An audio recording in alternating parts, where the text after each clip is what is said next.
We're ready to get to a meaty discussion here. It's a discussion and question that we've been thinking about yesterday, today, and here for years. The question of how do we get to Ukrainian victory?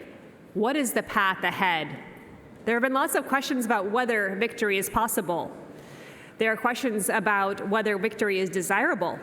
Not typically in this room, because in this room, of course, we think yes. So we're going to go to the next conversation, which will lay out the path towards this.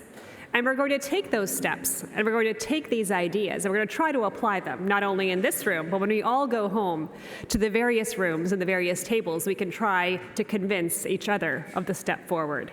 With that, I'm going to turn it off to, in some ways, a visionary of foresight, in the field of what should be done in Europe, General Ben Hodges, the former commanding general of the U.S. Army Europe. So, General, please. Okay, well, we can get started now because Professor Julian Lindley French has arrived, and now we're ready to go. So we're going to spend the first 20 minutes here in a conversation with someone who obviously is well known throughout Latvia, but also because of his position as Executive Vice President of the European Commission and the Commissioner for Trade for the European Union, Mr. Valdis Dombrovskis.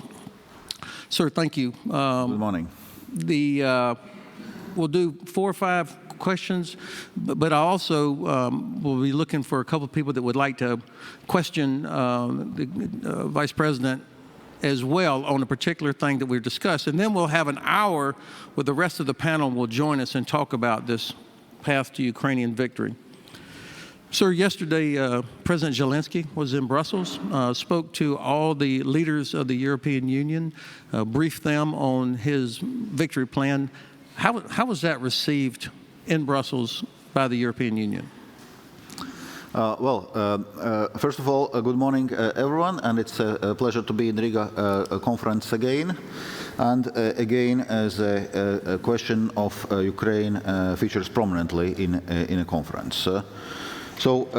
As things move on, I think it becomes more and more clear that we need to do more to support Ukraine in all aspects, politically, financially, but first and foremost militarily. Because also if we discuss on President Zelensky's peace plan, or if we now discuss on President Zelensky's victory plan as it was now presented, it in any case depends on the support which we are providing. Therefore, on one hand, obviously it's important to draw the plans how we bring the war to the conclusion, how the just peace for Ukraine should look like.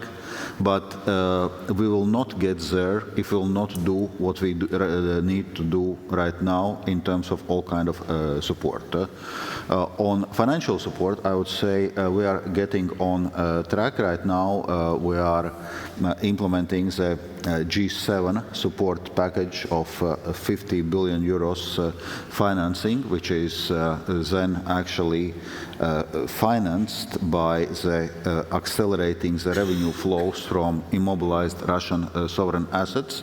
And the EU is ready to provide bulk of this financing. So we have proposed a macro-financial assistance program of up to 35 billion euros out of 45 billion euros, which is roughly approximately the $50 billion, which is the agreement.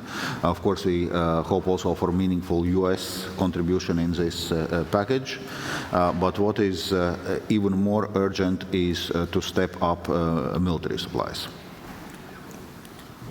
Would you say that I wouldn't ask you to name names, but was there a sort of a unanimous support among the 27 heads of state, or is there significant divisions inside the union about how to proceed? Well, as you know, there is a strong overall support from the EU on Ukraine. It has been confirmed in also numerous Council conclusions and on numerous steps which we have done, because EU is the largest financial supporter for Ukraine. So far, we have provided support around 120 billion euros. This is EU and member states and all kind of support. We are providing economic support with our autonomous trade measures, providing Ukraine with access to EU market. We are providing lots of military support. We have enacted 14 sanctions packages against Russia. But when we come to the discussions in the European Council, yes, sometimes it takes longer than necessary and longer than needed. Sometimes the decisions we take are not as ambitious as they should be, and there are some dissenting voices, with Prime Minister Orban probably being most prominent among them. The creation of a defense commissioner for the European Union, what would your expectations be of Mr. Kubilius, former Prime Minister Kubilius, in that role as pertains to the Ukrainian victory plan? What will be his task? Well, indeed, first of all, it's important political signal that EU now has a commissioner for defense, because that was not the case before. And this is not an area where EU traditionally is active in. As you know, EU was historically conceived as a peace project, not to allow the war on the European continent to happen again. Unfortunately, now the war in the European continent is a reality again, so we also need to change our approach to this. So I think it's a clear signal that the EU is changing its approach. In terms of this defense, obviously it's not to replace the defense plannings and other issues of member states and a cooperation we have within NATO. So one focus area is strengthening EU's defense capacities and military industry. And there's lots of things which need to be done, because we are seeing very clearly that Russia is ramping up its military industry, and all indications show that they are preparing for a long war. And so we need to be able to defend ourselves, and we need to ramp up our own military production and military industry. And that's one of the core tasks of the new European Commissioner for Defense. But there are also other aspects, military mobility, interoperability of our different defense and weapons systems, and so on and so forth. I'd like to come back to the mobility part before we run out of time. I'd like to hear what your thoughts about the Russian war impact on the region, specifically on the Baltic states, talking about the climate for investment. Are foreign investors who are looking at business development here in Latvia, for example, are they concerned by what might happen or what is happening? Well, indeed, that's also a concern economically, because we see that indeed the economic impact of Russia's aggression against Ukraine is unevenly geographically distributed across the EU and countries in the East, and especially Baltic countries, seeing most of this negative impact. Obviously, being next to the aggressor country, Russia, has effects on investor confidence, on investment flows, correspondingly also on the levels of economic growth, so it's a large economic concern for us. And when we are now looking forward, also from European Union and European Commission's perspective, one of the issues we are now looking is how we can actually support eastern regions which are mostly affected by this Russia's aggression, because it's clear that this economic impact is asymmetric, and we need to support the regions which are most affected. So at the Munich Security Conference, I spoke with a gentleman who's vice president for one of the largest international investment firms on the planet, And he said that there was no way that people with big money, I mean, lots of zeros, would invest in Ukraine's reconstruction if that looked like there was going to be a resumption of the conflict somehow. They would be reluctant to invest money. Is that, how is the EU, or how would you advise, as you look at prospects, different scenarios for the wars ending in Ukraine, what would you tell investors? I think that brings us back to the topic of President Zelensky's peace plan and President Zelensky's victory plan, because it's important not to just end this conflict somehow and create another kind of simmering conflict, and as we had seen in Donbas since 2014. But to arrive at a solution which is just and which is lasting. But for this, again, to arrive there, it will depend how much support we will be providing as a Western democratic world to Ukraine. Because, obviously, this is what then can lay also ground for recovery and for investor confidence. We are now discussing, and there are some pilot projects organized, for example, by European Bank of Reconstruction on development, on war insurance, on kind of insuring the country risks, the geopolitical risk. Obviously, initiatives like this will be also needed, especially in earlier stages, to provide this investor confidence. But a lot of this investor confidence will depend whether it's a lasting and just peace for Ukraine.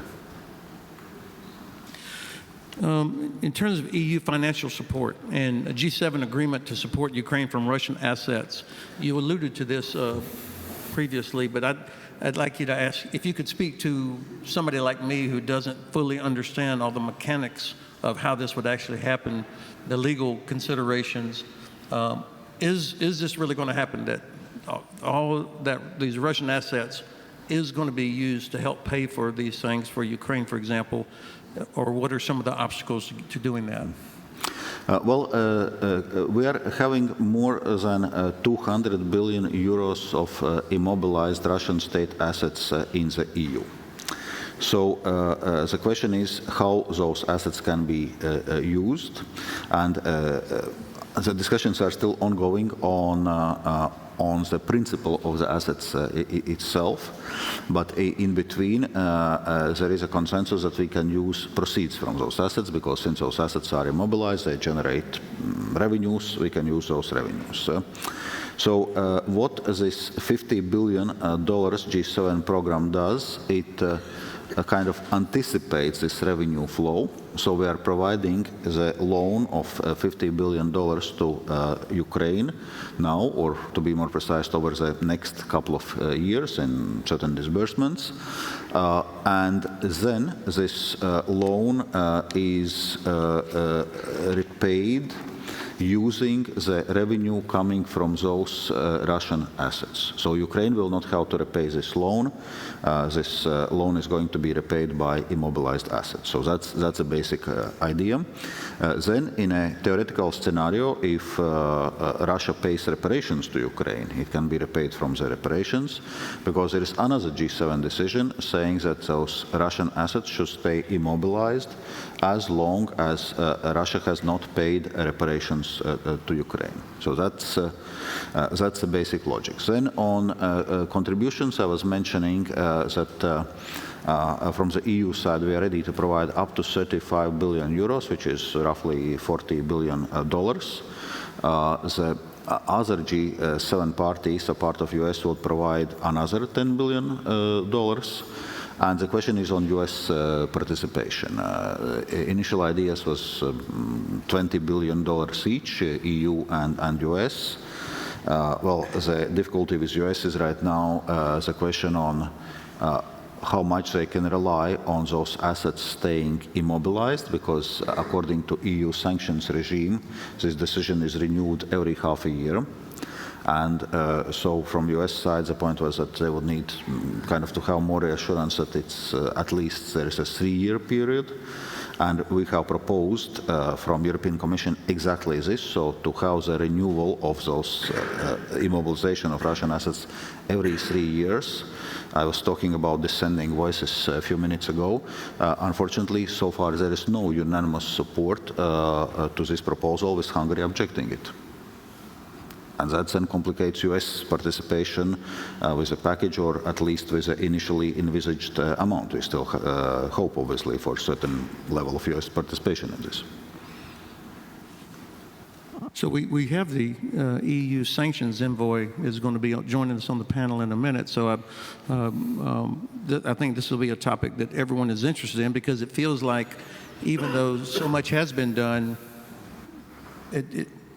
there's so much more that could be done, or maybe it seems like there are a lot of holes in there.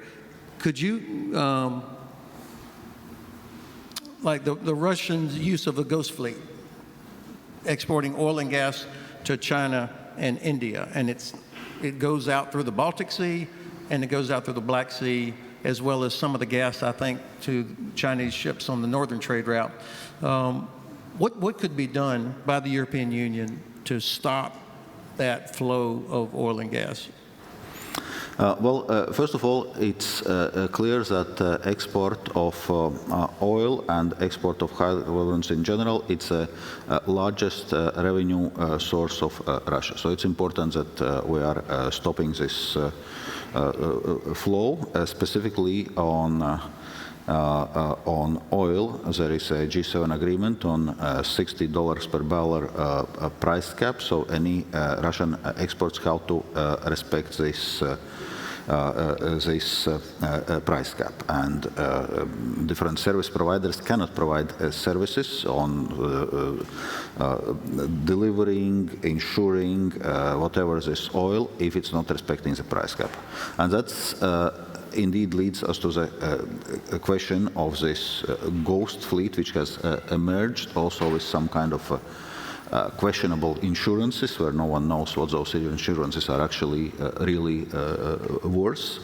And as in general with those sanctions against Russia, as we are enacting new sanctions, Russia is seeking ways to circumvent those sanctions, and we constantly need to adjust our approach, and we constantly need to be very vigilant on enforcement, including working with various third countries. And that's exactly why we have dedicated sanctions envoy, whose full-time job is to do exactly this and do it together with US, UK, and other partners. And now we are looking also, in a sense, what are the ways of stopping also this ghost fleet. Some jurisdictions are taking certain actions. We're also taking certain measures against specific ships and so forth. I think Mr. Sullivan will be able to talk more in detail on all this enforcement action. But it's clear, as we are devising sanctions, Russia is seeking ways to bypass those sanctions, and this ghost fleet is just one of the manifestations on how it's being done. So then we need to see how we are stopping those different bypassing avenues. So my last question for this part is about Ukraine's integration into the single market and its accession into the union. What's the path now? What is there something else that Ukraine has to do, or is this up to the political will of the members? What is the way ahead for them? EU accession is actually a long and complex process. So political decisions have been taken. Ukraine has been granted candidate country status. It has been decided to open accession negotiations with Ukraine, but those accession negotiations means that you are opening different chapters of those negotiations across different policy areas. negotiating, checking that Ukraine's legislation and everything is aligned with the EU requirements, closing those chapters, opening new ones, and so it goes on. So it's a very complex process which has already started. And also, when we talk, I was talking about this $50 billion G7 financing package. We already have also a medium-term support package from the EU, which is 50 billion euros, so-called Ukraine facility. And for Ukraine facility, the conditions for Ukraine to receive this money are also closely aligned with the requirements which are needed for Ukraine to integrate into the European Union. And there are other initiatives, like we have launched, for example, a priority action plan for Ukraine's integration into EU single market under our deep and comprehensive free trade area. There are other concrete steps we are taking. So this work is ongoing, but I would say that's a long and serious work which requires patience and determination.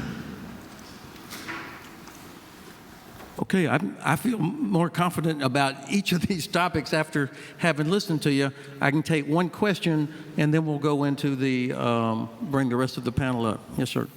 Yeah, thank you.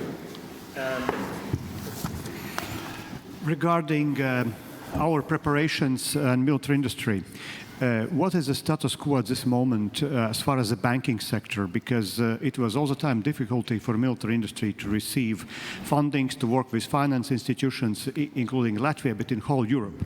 If we do not solve this issue, it will be very difficult to have a green corridor for military industry. So what is status quo at this moment? Thank you. Yeah, this question of access to funding is intensively discussed right now, because fundamentally there is nothing which is preventing access to funding for military industry. Of course, there are questions whether it counts, for example, to green goals. And there may be some question marks what a green tank, for example, would mean. But then we must understand that this is a political priority of the European Union, of EU at this moment. And not everything which banks are financing has to be green. There are also other priorities, other issues which banks are financing. So this is something which we are dealing with, not only concerning the private sector, but also concerning the European financial institutions like European Investment Bank, which is also taking certain steps, for example, broadening its definition, what constitutes dual-use items, so that they can be financed from EIB, and taking other similar initiatives. So it's, and also we have public funding programs, like we have set up this European Defence Fund, and it's going to be significantly enlarged also in the next financial framework. So it's clear, if it's a priority, funding must follow, and we're talking here about both private funding, funding for European financial institutions, and also public funding, both at EU and national level. Thanks, sir. Okay, if I could ask my panel to come up, a round of applause here. Okay. If you go to the end, and then we'll do what you come up here. So, Are you leaving? no, I mean. You're not leaving. Hopefully not leaving. So I'll sit here again. I like being at the end. There's Jim. We're back again, sitting. Oh. So wait, that's ridiculous. Okay. Okay. No. Okay. Okay. I thought you jumped ship. Stop it. Careful, yeah. Okay, let's get right to it. Mr. David O'Sullivan, the EU Sanctions Envoy. The reason I asked the Vice President that question, because I wanted to give you a chance to start thinking about, because I'm sure you haven't thought about this at all. But the Ghost Fleet, is it possible for Denmark, say, legally, to stop these vessels that are going through the straits because of, any number of violations, or is this wishful thinking on my part? Okay, right, so we're jumping into the hot topic. I'm not an expert on international maritime law, but I understand it's not a simple, the answer to that question is not simple. I think people are looking into it. I think we need to take a step back and look at the bigger picture, which is that we have prevented the European Union has more or less squeezed out any dependence on Russian oil. We have some residual issues which we're working on. The same on gas to a lesser extent, some questions about LNG. But the global picture about oil is that there was concern on the part of the G7 collectively, not just the European Union, not to have a massive disruption of international oil markets and not to alienate the global south by perhaps preventing them from having access to Russian oil.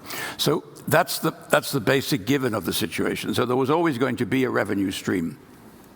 We introduced the oil price cap to seek to nonetheless impact on Russia's revenue, and I think that did have some considerable success last year. It is clear that Russian ingenuity has found new ways, and you mentioned the Shadow Fleet. They have purchased end-of-life vessels, crewed them with probably badly trained crews, and with insurance, which may not be worth the paper it's written on, if it even is. And this is a massive ecological risk for the international community. So this is not just a question of sanctions against Russia. These tankers are traveling around the world, and everyone is exposed to the risk of a major environmental accident, for which there might not be funds available for cleaning up. So this is what we're now addressing. We have started sanctioning these vessels, so to try and take them out of use. The question of what is the right of a coastal state to challenge boats passing in front of their coast is legally complex, and I think we do not yet have a simple answer. I think the IMO, the International Maritime Organization, has already issued an advisory about the risks of these fleets. I must say, when I travel to other countries, I get an echo back. People are concerned. But of course, again, the legal context, and I don't think this can just be a question for Denmark or just a question for one country. We need to explore further what we can legitimately ask of ships where we have prima facie evidence that they pose an ecological risk. Can we ask for greater clarity about the insurance, what are the registry states who are required to have some criteria when you register a vessel? Is it seaworthy? Are the crews trained, and so forth? So I think there are a number of levers which we need to work on, but I don't think it's just as simple as saying, well, the Danes should say these ships can't pass in front of their coast. I'm sure you're right, and I appreciate you laying out some of the complexities of it, because to a layperson, it seems such an obvious thing to do. If this is the biggest funding stream for Russia's prosecution of the war against Ukraine, then how do we turn that off? And so to a simple infantryman, I thought, well, why don't we just close the straits? What about the Black Sea? Turkey is our NATO ally. They have helped. They've stopped Russian ships from entering the Black Sea, but they haven't seemed to be very helpful on stopping illicit traffic going out of the Black Sea. Do we have any sort of leverage there in the Black Sea region on the same topic? Well, I think one of the things on which we have to be honest and clear-eyed amongst ourselves is that our sanctions are not UN mandated. In stark contrast, for example, to what we have done with DPRK or Iran.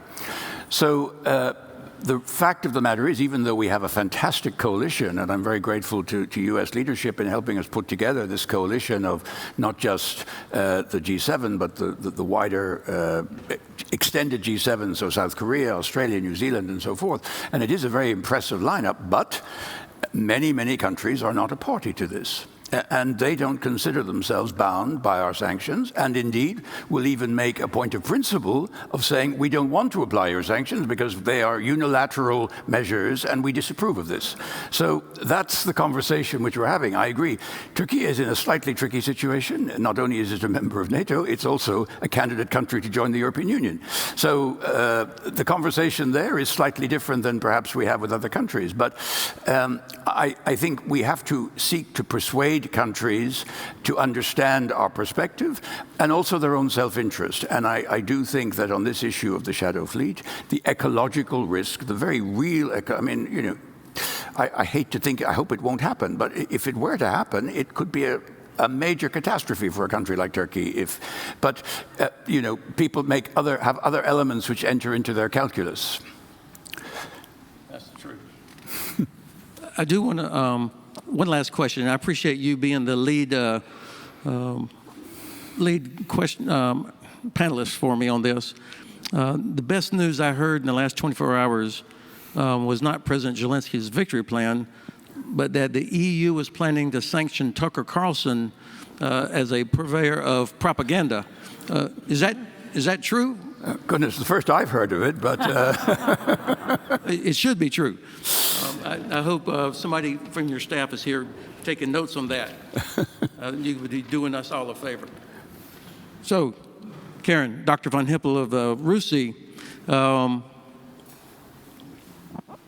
there's a couple of different things I would like to ask you. One is, what do we call this axis of evil? There's other monikers that are out there. None of them seems to fit exactly right, but Russia, China, North Korea, Iran, they're not allies in the traditional sense maybe, but clearly there's a lot of cooperation, probably some coordination as well. China is now even delivering finished platforms, not just washing machine parts that can be used for missiles. How would you describe, or how does RUSI describe this array of bad guys, and what vulnerabilities do you see that we could attack? Thank you, General Ben. I've now been in the UK long enough. I say General Ben instead of General Hodges. It's great to be here again, Minister. It's great to see you and Excellencies. You know, the challenge of these countries is not just on the weapons, et cetera, they're supplying, but some of them are offering troops. North Korea is, I mean, to me, the North Korean troops, if they go in and fight, they're just going to be slaughtered. I don't see how they will know even what to do, where they are, understand what's going on. But it tells you how desperate Russia is, that they're bringing in so many foreign troops because they're nervous about further mobilization at home. And we know they're paying and doing all sorts of stuff. You know, I think we can keep Iran, North Korea, and Russia in one basket. But China, of course, as we know, vacillates across, and we can't isolate China. We all have to work with China. I think we talked about this yesterday. None of our economies can fully decouple from China. We de-risk is what we say, but that's quite a complicated term. So I think as much pressure as everyone can put in their own spheres. Obviously, we try to do it through convening events, through research, through media work, but as much pressure as officials and others can put on all of these countries to change their behavior is appreciated, but it's really very little seems to work. And I think that's what we just heard in this last conversation you had. Okay, security guarantees. Obviously, when President Zelensky he's come to NATO, he went to the EU, he came to the United States, and he's, of course, wants NATO membership, which I think probably almost everybody in this room would support, but it's not happening anytime soon, it doesn't feel like. So what can we do? What's realistic that could be offered as some sort of a security arrangement that would help protect Ukraine until they do become NATO members? I don't think there's a guarantee other than NATO membership. So what are some of the things that we could come to then, Karen? Yeah. Okay, well, I was actually going to bounce that question over to Jim, because I think, I wanted him to have a chance to think about it. But also. yeah, but just in a preface to that, because I think about a year and a half ago, Jake Sullivan was mentioning okay, before they get into NATO, we can provide some security guarantees a la Israel model, meaning that we keep Ukraine, well equipped and ahead of their rivals in the region, so that they'll have more credible deterrence. I haven't heard that in a while, and I was just wondering, what else could we do? I mean, you and I spoke earlier, Ben, about some of these other models that we've seen in the past were all bolstered by having U.S. troops on the ground, as you pointed out, and whether that was in Germany or elsewhere, or Korea. And so, what other models or what other options do they have short of NATO membership? Now, yes, we all hear about the Korea model. I was just in South Korea, and I discussed that with some of the Koreans some of whom hadn't seemed to have heard of that. I think we talk about that a lot in this part of the world, but maybe the Koreans hadn't heard as much of that. But certainly that isn't a bad model if that's the only way to get some sort of peace on the table. You have UN troops in the middle, but as you say, there are American troops nearby. So yes, what else can the United States and NATO countries offer short of full NATO membership to provide security guarantees? Can I shift that to Jim? So, Secretary O'Brien, Karen has skillfully ricocheted that not so skillfully, right in your direction. I thought avoiding questions was the sole province of government officials. No, and thanks. I mean, maybe a couple points on this, because the first, we're in an active hot war right now, and that's one environment. So the impetus behind President Zelensky's victory plan and our approach is Ukraine's got to be set up to fight throughout 2025. They have to do that effectively. The 3 M's are critical. So they need money. They're going to face a budget shortfall next year, particularly if there's a little less assistance coming, security assistance, and they have to go buy or make their own munitions. And that, however much that is, $20 billion, a little bit more, depends on their tax revenue. So they need to have the money. Here, the EU's taken the lead by already creating a facility that will provide $35 billion, and it could go up to 40 or 45. There's the proposal as well that we do $50 billion in a loan facility based on the immobilized Russian sovereign assets. So the money, I think there's some kind of money is coming. If it's enough, that's good. If it's not, we'll go look for ways to generate more. The second thing they need are munitions. They need to be making their own, and we're investing billions in the Ukrainian defense industrial base. Other countries are as well, and then some neighbors are doing really important work, Poland, Bulgaria, some in the Baltics working with Ukrainian entrepreneurs to make more of the equipment that's needed in the fight. The U.S. is accelerating security assistance. President Biden has made clear that all the authorities at his disposal will be emptied out by the last day that he's in office. We just announced another package yesterday. That will probably amount to a third or more of the kind of security assistance that we have been providing to Ukraine each calendar year, and that will be front-loaded as well. So that's a piece of munitions. A really important component here, though, is helping Ukraine buy what's needed on the open market. That could be components, cotton cellulose, gunpowder, other things, but it can also be actual access to made munitions, especially those that use the old Soviet grade things that you spent your career preparing to knock out. The Czech initiative here is very important, and I really appreciate how strongly Latvia and the Baltic countries have supported that initiative. It's produced a couple of $2 billion already in munitions for Ukraine, and I think is set to repeat that next year if we can get the contributions together. So money, munitions, and then they need mobilization. It's really important that Ukraine be able to put more trained troops and especially units out on the front lines to prevent Putin from moving in the way that he has, just essentially gnawing his way across Donetsk. Some say, trying to go to Odessa. For that to happen, we'll need the international coalition to work together with Ukraine and make sure that these additional troops are fully trained and equipped and able to be put to best use in Donetsk and up in Kursk as well. So that'll be a major factor coming out of the Defense Ministerial this week and the next meeting of the Ukraine Defense Contact Group that Secretary Austin has chaired so ably. We'll be working on that over the next months. So with Ukraine able to fight through 2025, then what we have to see is what we can all do collectively to change Russia's calculation. You know, in a way, when we talk about the struggle of changing Russia's calculation, I mean, one way of looking at it is that we've said to Russia, you can continue to sell your commodities globally. We're going to make it more difficult for you to buy things, so they've got more money at home. And really what we are trying to do with the sanctions is try to prevent them from shifting just a few % of their GDP from constructive civilian uses to rehabilitating old Soviet-era equipment and putting that on the battlefield. And that's obviously a really difficult thing to do, but the lines begin to cross now, or maybe not quite now, but you can see this starting to change. So Russia's spent down its rainy day fund. It kind of started the war with $650 billion in kind of saved up cash that it could put to whatever use it wanted.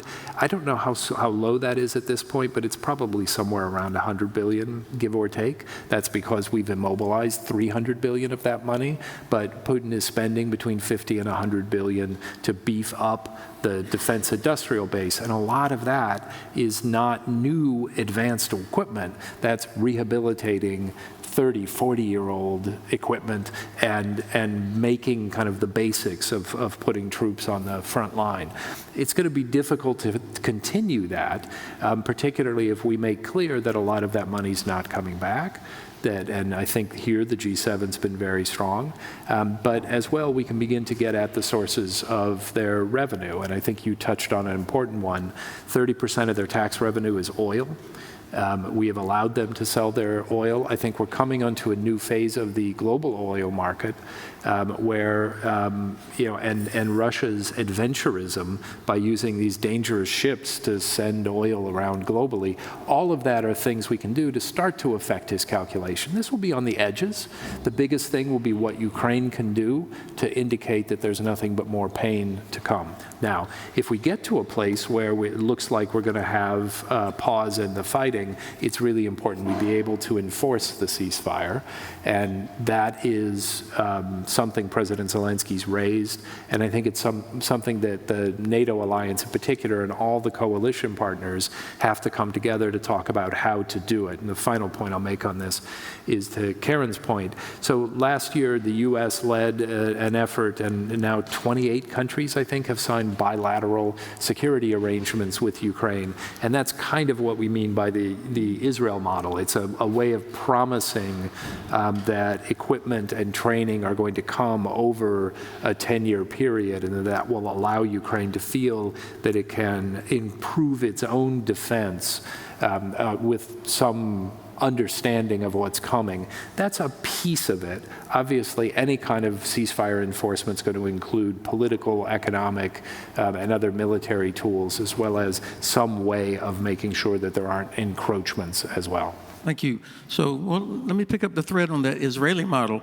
We have U.S. Air Force pilots flying in Israeli airspace, knocking down Iranian missiles. We have U.S. Navy and Royal Navy shooting down Houthi missiles in the Red Sea that are going against commercial shipping. Why are we not willing to do that in Ukraine, to at least be actively involved to shoot down missiles, not talking about Russian aircraft, but missiles that are headed towards civilian targets? Yeah, I mean, this is obviously a big question about how directly the NATO forces would be involved in the conflict. We've made absolutely clear that we'll defend the territory that's covered by Article 5. We've had these occasional incursions like with the drone in Latvia, some in Romania. That's a matter for NATO to talk about the right way that we protect against that. The decision ultimately of whether and how we'll be more involved in the fighting over Ukraine is a big one. That's for the leaders to take.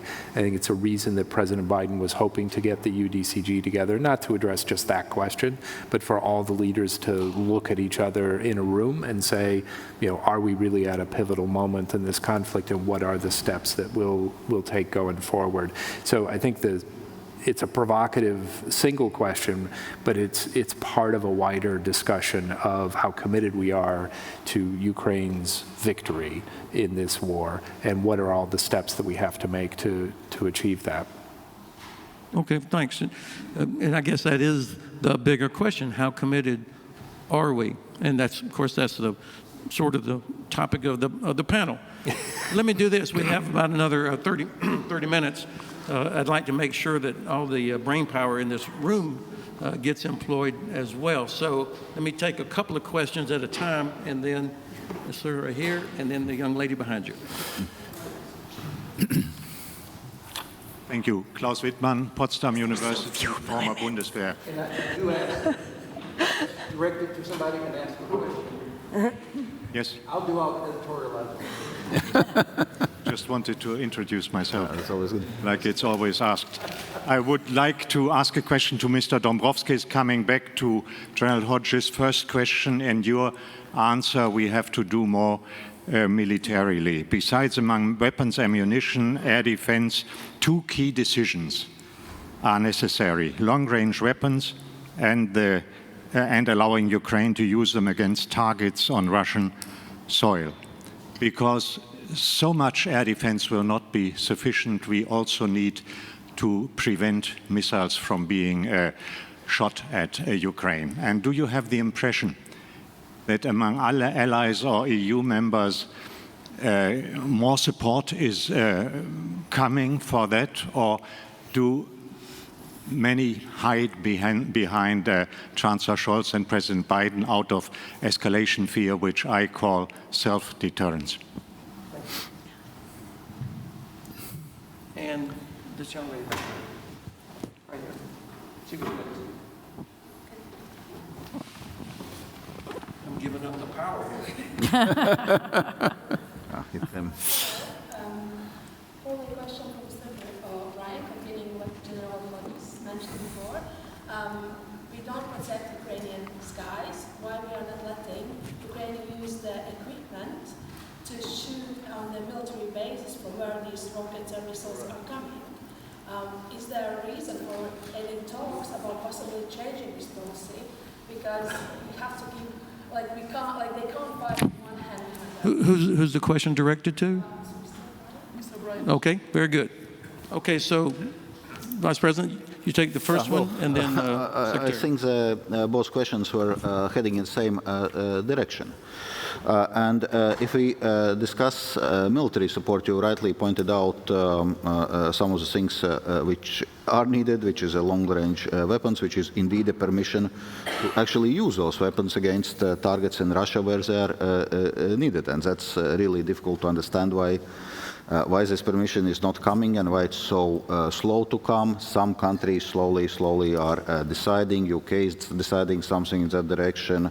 Netherlands has recently announced that they allow to use their F-16s in Russian territory and so on and so forth. But frankly, it should be just a blanket permit so that Ukrainians can take their military decisions and defend them in the most effective way necessary. So, and also in terms of weapon supplies, obviously much more is needed. Also more air defenses are needed and just more steady supplies of all kind of weaponry and ammunition is needed. And that's what we need to do as a collective West.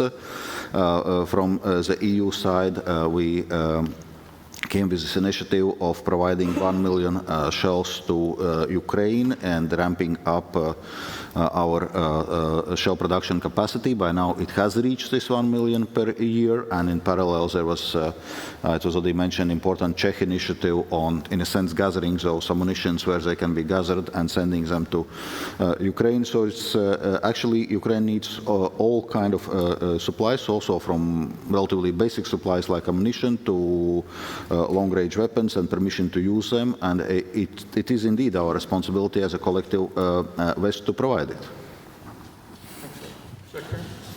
So President Zelensky's been developing his victory plan. He's presented it now to his own people 2 days ago, to the EU Council and the NATO defense ministers yesterday. And I think what you'll see going forward are a few weeks of intense conversation about exactly how something like that might be implemented. Because when we talk about, and it's always hard to talk about specific weapon systems, especially as a civilian, with General Ben sitting right here next to me. You're doing okay so far. There's a real discussion about how much does Ukraine need to shore up the front lines in Donetsk particularly, but also Kursk, as opposed to the wider strategic environment with Russia. And so looking at the way that Ukraine already can use its weapons and has had some extraordinarily successful strikes. So it has used its own drones to take out, I think, several months worth of Russian ammunition. Whether that can be replicated is a question, but also is it possible to use the mix of longer range weapons as well effectively, because these things have a limited range. Not all the targets are within that range, and there are other targets. Ukraine has had a very successful effort to reduce Russia's ability to use Crimea as a firing platform, and has pushed back many of these weapon systems far away, so they're much less effective than they would have been. The war that we would be seeing if Russia was able to fire with a 2 or 3 minute warning period from Crimea, it's very different from the one that we are seeing. Ukraine used its own weapons to push the Russian naval forces back very far away. Again, it would be a fundamentally different war without it. So with all those things happening, I think we're trying to decide the best use of the weapon systems that are available and provide those in the way that will help Ukraine win. Okay, next is Edward Lucas, and then the gentleman in the back there.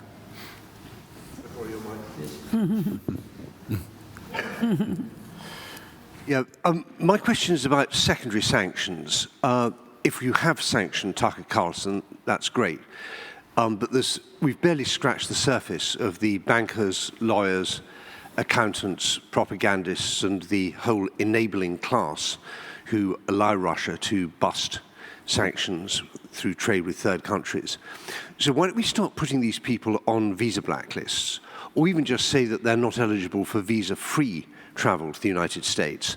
If they want to come to the United States, they have to apply, have an interview, maybe answer some questions at the interview. It's an enormous lump of soft power for the Schengen visas, US visas, and British visas, and we can apply this to other countries' enablers and make life difficult and change their risk calculus and maybe ultimately get them to dump their clients. That's for Mr. O'Sullivan. That's for Vice President Dombrovskis. Yeah. Okay, and then, sir. Yeah. Yes. Hello. I'm Charlotte Peterson. I'm sorry. Oh, sorry. The gentleman behind you. Sorry. I'll get you in the next round. The gentleman behind you.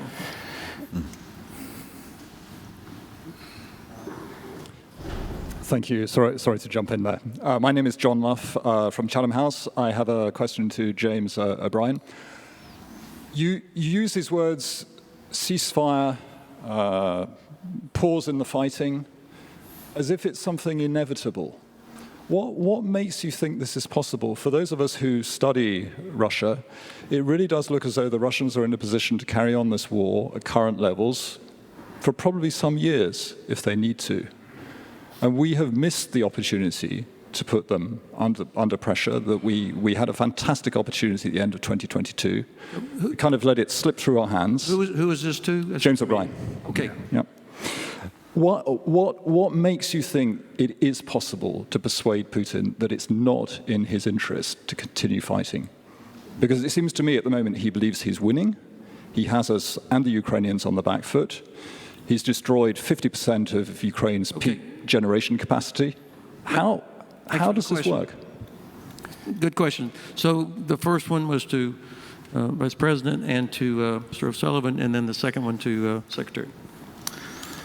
First of all, on people enabling sanctions circumvention. Indeed, that's something which we can do, and already now there is a responsibility actually for knowingly engaging in sanction circumvention. It concerns European companies, which does so because we talk lots about sanction circumvention and third countries, but we must remember that fight against sanction circumvention starts at home, because what we are really after is Western components which end up in Ukrainian battlefields, and unfortunately there are too many of them ending up there, actually on different kind of dual use of battlefield items. We see that some 70% are coming from G7 or G7 companies or their subsidiaries in third countries, probably not directly, but via, again, some kind of supply chains via China or else.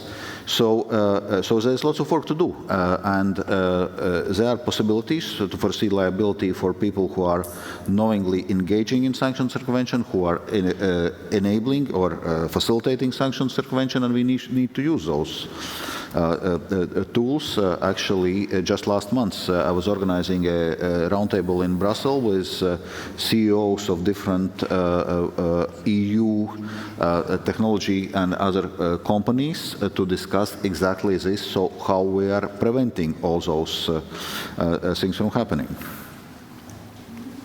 No, obviously, I agree completely with what the Vice President has said. I mean,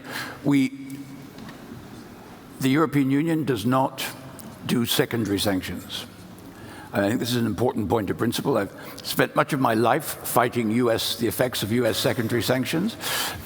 Some of our companies bear the scars of those sanctions down the years. I must say, now in this job, I kind of have a slightly different perspective. I can maybe see the advantages, but I don't think we're ready to go there, to be very frank. As a matter of principle, I think our member states are not willing to actively pursue what would be called secondary sanctions. But that does not mean that we don't act. As the Vice President has said, we have listed companies. We've listed Chinese companies. We've listed Iranian companies. We have listed companies in Kazakhstan, in Turkey. So, I mean, we are actively seeking out the channels of sanction circumvention, and where we have clear evidence that companies or individuals involved, we are prepared to act against them. The legal fine point is we want to have a European nexus. There must be a connection, a direct connection to, for example, transshipment of sanctioned European products, for example. So that is the sort of line we don't want to cross, of doing something where there is no clear nexus, but where there is. We have done a lot of this. We've been sanctioning now these vessels from the Shadow Fleet, 27 of them in the last package. So I think we are actively willing to do that where we have the evidence, and we can show that these are bad actors. Two things. I mean, one on the enablers question. I think an important purpose of the sanctions is that we are hardening our own societies. So separating from the Russian power establishment, whether it's Rosatom or Rosneft and Gazprom or the electricity grid, all of these are great steps, but as well the kind of service industry connections that have facilitated the flow of this money that infects our societies is a really important step. David's listed some things, we've done other things. We have some constraints around propagandists that are a separate category, but trying to improve the way our societies deal with these issues is a really important piece of this battle. On the question about ceasefire, I mean, just a clarification and then I think a point that we should all deal with. So I thought I was asked a question about what happens if there's a ceasefire. So maybe a little bit of the lack of a subjunctive in my answer was reflecting that. Now, could we create conditions for a ceasefire to exist? If we don't try, we're never going to get there.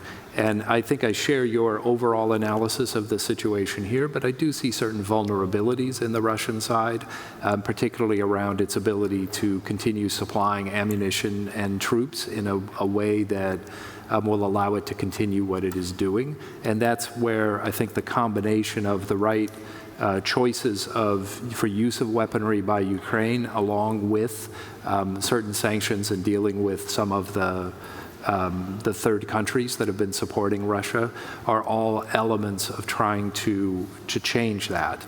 Exactly when we've crossed that line, we won't know till we're there, but I think the next several months are an opportunity for us to reaffirm that Ukraine can stay on the battlefield for the next couple of years, rather than waiting on these every other month shipments to see if it can stay, and in the face of that longer term horizon, indicate that the pain will only increase for Russia. Whether that's sufficient is something that only Vladimir Putin will know. At the moment, he knows it. Karen, you wanted to pile onto one of these? Yeah, just to jump in, I mean, I know this isn't a decision up to Jim, it's up to really at the higher levels of heads of state, but it seems to me that the answer to the question about allowing Ukrainians to use these long-range missiles to target where they're coming from inside Russia, why can't all these countries, the Germans, the Brits, the Americans, adopt more of a strategic ambiguity, quietly tell Ukrainians you can do it. We don't need to announce it. They don't need to announce it. They just do it.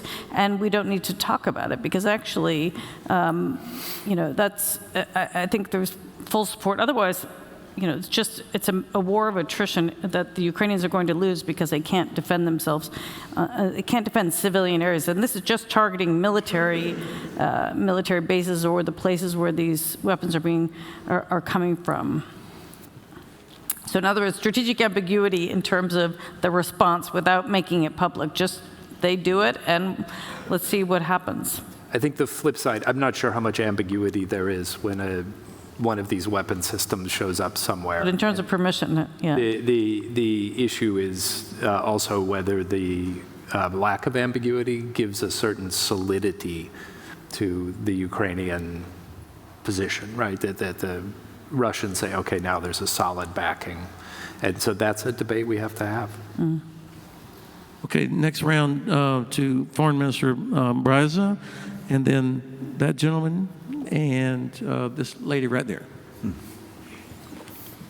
Thank you very much. Actually, my question is both to Valdis Dombrovskis and to Jim O'Brien, to Karen von Hippel, and that is about the EU industry strategy and combining it with the outcomes that we are looking for in NATO defense plans, which is closing capability gaps that have been identified. We know the objective. How do we square that circle? How do we get there? And then Shashank. I tell you what, the lady has the microphone already. You just, oh, here you go. I promise you, we're not ending until you ask that question. Okay. Thank you, Shashank Joshi, The Economist. Just to the Vice President, I want to ask about EU defence production, since it was raised in the sessions. You talked about the Defence Commissioner, Ben. Can you just confirm when the bloc will meet its declared targets for provision of shells to Ukraine, because that's been long delayed? And also, earlier this year, there was significant concern that a good chunk of EU shell production was going to countries other than Ukraine, not at war, outside the bloc. Can you tell us whether you've made progress as the EU in changing that? Can you confirm that? Thank you. Okay, and then this young lady back here.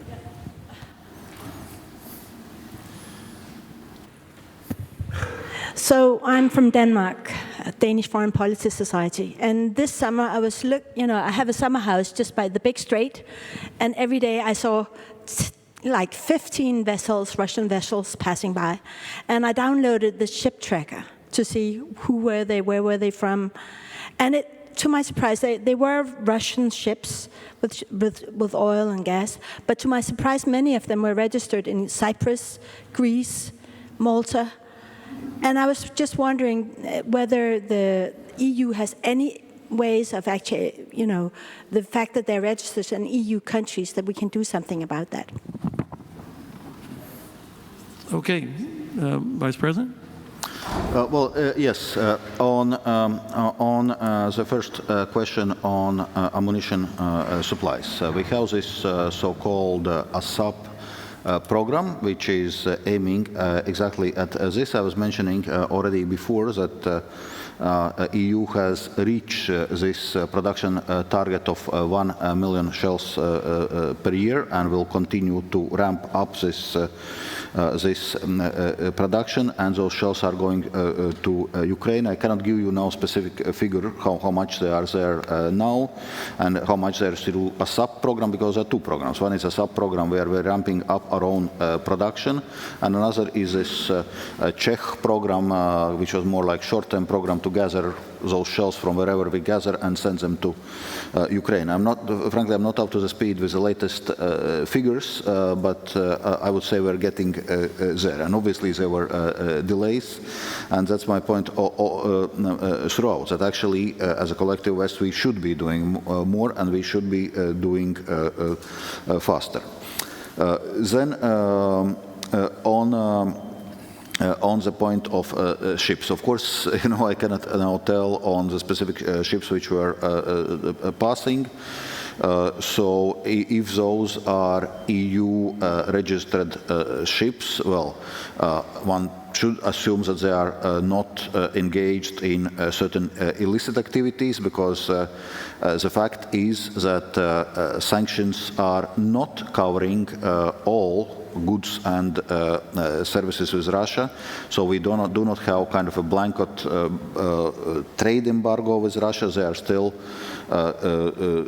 different kind of goods which can flow to and from Russia, which are not covered by a sanctions regime. Then it's still obviously down to the specific countries and down to the specific companies to do their moral judgments, whether it's right what they are doing, but probably it's not illegal what they are doing. You want to say it again? Industry strategy. Yeah, sorry. I responded to the second two questions and forget about first. On industrial strategy, well, that's exactly what is right now being developed. That's why we have this defense commissioner now. That's why we have set up the European Defense Fund, and to have those important common defense projects, to have interoperability. So it is all now being developed. There is, however, another aspect I wanted to raise in this regard is one thing is to have our industrial strategy, military industrial strategy and capabilities. But also what our own military industry is saying, that they have a scope also on a number of occasions to ramp up production, but there are no kind of steady supplies or procurements. And even in the circumstances of war, we see that there are still EU and NATO countries which are not meeting the NATO defense spending target of 2%. Like in Baltic states, we are about 3% now, and continue to increase, but there are countries which are not meeting even 2%. So it's also actually ensuring that there is a steady procurement, that the military industry can then operate at full capacity and increase its capacity, knowing that there is going to be a demand for this. Mr. Secretary, did you want to work our way down? Because all of you, if you want to comment. Okay, just I think on the defense production, everybody is investing a great deal more. We have several billion going into Ukraine. We've doubled our own artillery shell production just in the last year, with the help of an investment by a Turkish company, in fact. So it's always an interesting transnational piece. But the important thing is at NATO, there are regional defense plans. Those tell us not just how much to spend, but on what we should be spending it. Those need to be continually revised as we look out ahead. And then I think as the EU takes on more of this role at the European level, we need to be sure that NATO and the EU are able to communicate with each other about what's needed and how to spend the money in a way that frankly has been impossible because of some political constraints in each country. And I think one of our tasks in the next few months is to try to rectify that. Mr. O'Sullivan. No, I just wanted to respond to the Danish lady and compliment what the Vice President said. It is absolutely not illegal for Maltese or Greek or Cypriot ships to transport Russian oil. This is not sanctioned. The guarantee we have is that they will respect the oil price cap, and that they will be properly insured and properly equipped. So I would much rather, let me be very clear, I would much rather that it was European carriers that were transporting this Russian crude under correct conditions. What has happened is that those companies have lost that trade to shadow fleets with end-of-life vessels in poor conditions, untrained crews, and no insurance. So this is the problem. So it's not and those vessels are flagged not in European flag states, but in other flag states that we all know for flags of facility. So that's the problem we have. I mean, just to be clear, because there is sometimes in the public discourse a sort of, oh, the Greek shippers are still. I would actually prefer that they were doing, because I would know that they're respecting the conditions which we have collectively set, which is, yes, you can ship it, but you respect the $60 limit. I would hate to be a crew member on an end-of-life vessel. Yes. Just briefly, I mean, to reinforce what Jim was saying, you would hope, given the existential nature of this crisis, that the Europeans can use this opportunity for much greater efficiencies. We've been talking about this for decades in Europe, but we still haven't gotten to the point where the defense industries need to come together closer. And then just on the sanctions, one additional thing to remember is that countries are also still buying Russian civilian nuclear energy, and that hasn't been part of the conversation at all, and we need to figure that one out. I mean, I think those countries that do buy, Korea and others, would like to stop, but that's... I think it's really significant that both the U.S. and a couple of European countries are now, Finland, I guess, are off the Rosatom-provided fuel cycle. That should open up opportunities to do more on that. Okay, so this young lady here in the white dress, and then this gentleman here.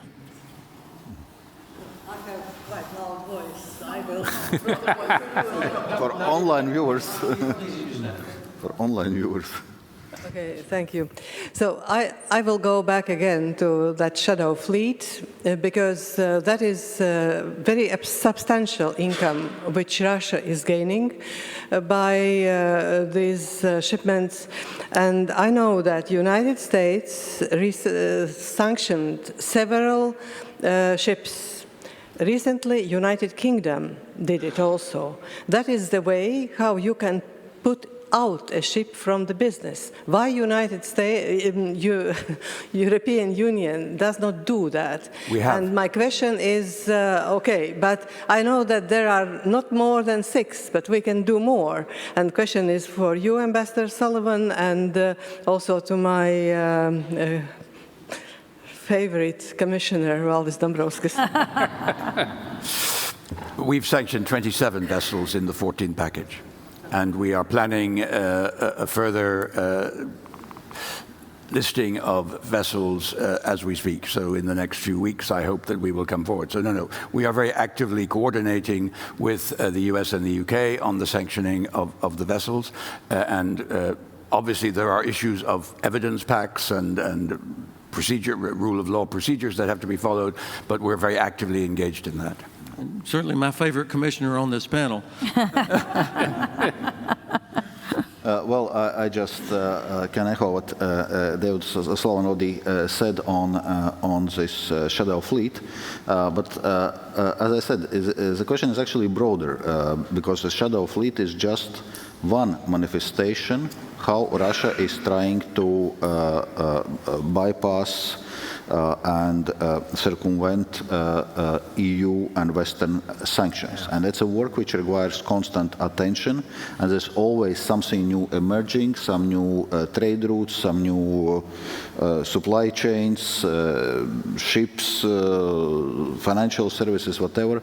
So it's also a very active enforcement work, where we probably will be, so to say, a bit behind the curve, because we are the ones chasing those who are trying to invent something new and avoid those sanctions. But it means that we need to stay vigilant, and we need to continue very active this enforcement and fight against circumvention. Great. This gentleman right here. And then Thank you very much. I'm Nicholas Hatiashvili from Georgia. My question is for Mr. O'Brien. We all know how it's important U.S. presence and U.S. engagement in the Black Sea region in order to protect and protect Black Sea countries and deter Russia. In this regard, we remember that approximately 2 years ago, U.S. senators initiated resolution about Black Sea region, according to which U.S. legislative executive body had to elaborate Black Sea strategy. So in this regard, but this process was suspended due to elections and so on. So in this regard, is this issue still on the table, and are there any moves regarding this strategy? Thank you. Do you want to take the other question? Or? Yeah, and then there's Ian. And then we're down to our last 4 minutes. So these two, so please make it sharp, and then we'll wrap up. Yeah, thanks. Ian Bond from the Centre for European Reform. So this is a question to Jim O'Brien and Valdis Dombrovskis. We're spending a lot of money on procuring weapons in our own countries, and I understand that, you know, taxpayers want taxpayer money spent on things in their own countries. But often the Ukrainians can produce a lot of this weaponry a lot more cheaply than we can. Drones, for example. Are there any plans to spend more of our money in supporting domestic production within Ukraine? Okay. Yeah, Secretary, you want to? Okay. On the last question, yes. I think I oversee and another colleague, Stan Brown, we oversee $3 billion that's going to production in Ukraine. It's $3 billion that we're investing. There are additional investments as well. And you know, there's a lot of technical support that goes with that, which is why it's important for Latvia and other countries to be a part of this piece. On the Black Sea, I didn't know it had been suspended, because I seem to get drafts of this report on my desk pretty regularly. So we're very committed to seeing a robust Black Sea environment. Politics will be very interesting in Georgia, Bulgaria, Romania over the next couple of months. But what we'd like to see is a web of economic, social, and trade connections that's then protected by a strong defense base. The other element I'd add to dealing with the issues in the Black Sea is the importance of north-south connection on land in Europe, running from Poland down to the Greek port of Alexandroupolis. It's opening up opportunities to bring energy and goods into the region without having to just navigate the straits. And I think that's going to unlock the potential in that area in a way that we haven't seen. The final note I'll make on this is Russia's first effort to strangle Ukraine's economy was to shut off Odessa and shut off the Black Sea, and that failed utterly. And it failed in large part because of contributions from Romania in particular, but also Bulgaria, Turkey, and Moldova. And I think it's a story that we should repeat to ourselves, because it's each little bit ends up creating the opportunities to push back further against Russia's aggression. And that is a key element of the overall approach to Ukraine's victory. On this question of supporting ramping up weapons production in Ukraine, indeed, this is something which is already happening, including with EU support.